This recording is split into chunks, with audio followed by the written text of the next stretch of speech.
Hi, I'm Mike Smith, and I'm the Mayor of Saugeen Shores, and I want to talk about an exciting event that's going to happen on June 15th here in Saugeen Shores and all across Canada, Community Wellness Day. Wellness is such an important part of life, and here in Saugeen Shores we have so many great assets, our trails, our recreation facilities. We take it real seriously. Right in our own official plan we say we plan for an active community. There's different ways of saying it, but it's part of an active community. And what is that? It's parks, it's trails, it's all kinds of great facilities. You know, we have again a regional significant skateboard park out here that we raised money for over a couple of years, and our BMX track. So we've got a lot of great facilities here in Saugeen Shores.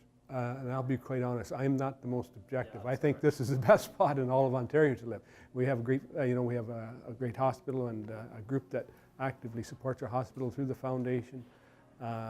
Regionally, we have a hospital not so far away that through the Grey Bruce Health Services, and I'm also a member of the Grey Bruce Public Health Board, and it's what we're doing here in this community today will fit well with what the board does, because they look at community wellness and community health in a broad area with a number of different programs. One of them is, they'll be supporting a thing like Community Wellness Day.